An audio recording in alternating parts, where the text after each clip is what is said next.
Hello மக்களே. இது உங்கள் மேக்ஸிமஸ். என்ன பாஸ், அரசாங்கத்தோட திட்டங்கள பத்தி மக்கள் கிட்ட பேசுறது ஓகே.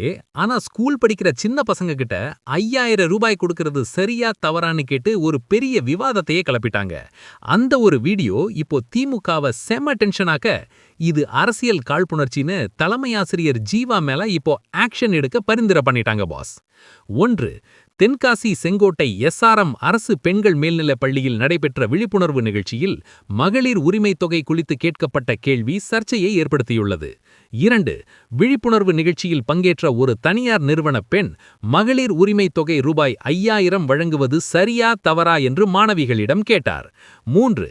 இதற்கு ஒரு மாணவி மட்டும் சரி என்று கூற, மற்ற அனைத்து மாணவிகளும் தவறு என்று கையை உயர்த்திய வீடியோ சமூக வலைதளங்களில் தீயாய் பரவியது. 4. 5000 ரூபாயின் மதிப்பு அந்த குழந்தைகளுக்கு தெரியுமா? இது அரசியல் ரீதியாக திட்டமிட்டு நடத்தப்பட்ட நாடகம் என திமுக ஆதரவாளர்கள் கடும் கண்டனம் தெரிவித்தனர். 5. தேர்தல் நடத்தை விதிகளுக்கு முன்னதாகவே 3 மாத தொகையையும் சேர்த்து ரூபாய் 5000 பிப்ரவரி 13இல் வழங்கப்பட்ட நிலையில் அரசு திட்டத்தை மாணவர்களிடையே இப்படி சித்தரிப்பது தவறு என விவாதம் எழுந்துள்ளது. 6. இத்தகைய சர்ச்சைக்குரிய விவாதத்திற்கு பள்ளியில் அனுமதி அளித்த தலைமை ஆசிரியர் ஜீவா மீது நடவடிக்கை எடுத்த மாவட்ட முதன்மை கல்வி அலுவலர் ரேவதி பரிந்துரைத்துள்ளார்.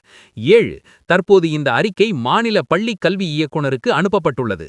விரைவில் தலைமை ஆசிரியர் மீது ஒழுங்கு நடவடிக்கை பாயும் என எதிர்பார்க்கப்படுகிறது. பாஸ், தேர்தலுக்கு முன்னாடி இந்த மகளிர் உரிமை தொகை ரூபாய் 5000ங்கிறது திமுகவோட ஒரு பெரிய மாஸ்டர் ஸ்ட்ரோக். அத சின்ன பசங்க கிட்ட தவறுன்னு சொல்ல வச்சது ஆளுங்கட்சிய ரொம்பவே அப்செட் ஆக்கியிருக்கு. கல்வித்துறையில இது மாதிரி அரசியல் புகிறது ஆரோக்கியம் இல்லைன்னு ஒரு பக்கம் சொன்னாலும், அரசு திட்டத்தை விமர்சிக்க பள்ளிக்கூடத்தை பயன்படுத்த கூடாதுங்கிறது தான் இப்போ அதிகாரிகளின் வாதம் பாஸ். கண்ணா, கேள்வி கேட்டது ஒருத்தர், ஆனா கை தூக்குனது பசங்க. இப்போ சிக்கிக்கிட்டது ஹெட்மாஸ்டர் பாஸ். அரசியல்ல இதெல்லாம் சாதாரணமப்பா. இந்த சர்ச்சைக்காக தலைமை ஆசிரியரை உண்மையிலேயே சஸ்பெண்ட் பண்ணுவாங்களான்னு ஒரு பெரிய விசில் போட்டு வெயிட் பண்ணுவோம் pass. While free speech is important, bringing active political debates into government schools, especially just before the 2026 elections, is bound to trigger the system. And right now, it's the headmaster who is in the hot seat boss. அரசு திட்டங்களை பற்றி பள்ளிக்கூடத்துல விவாதிக்கலாமா? Comment பண்ணுங்க. தென்காசி பள்ளி சர்ச்சை மற்றும் latest அரசியல் செய்திகளுக்கு ஸ்டே டியூன்ட் வித் பிராண்டி செய்திகள். Stay tuned.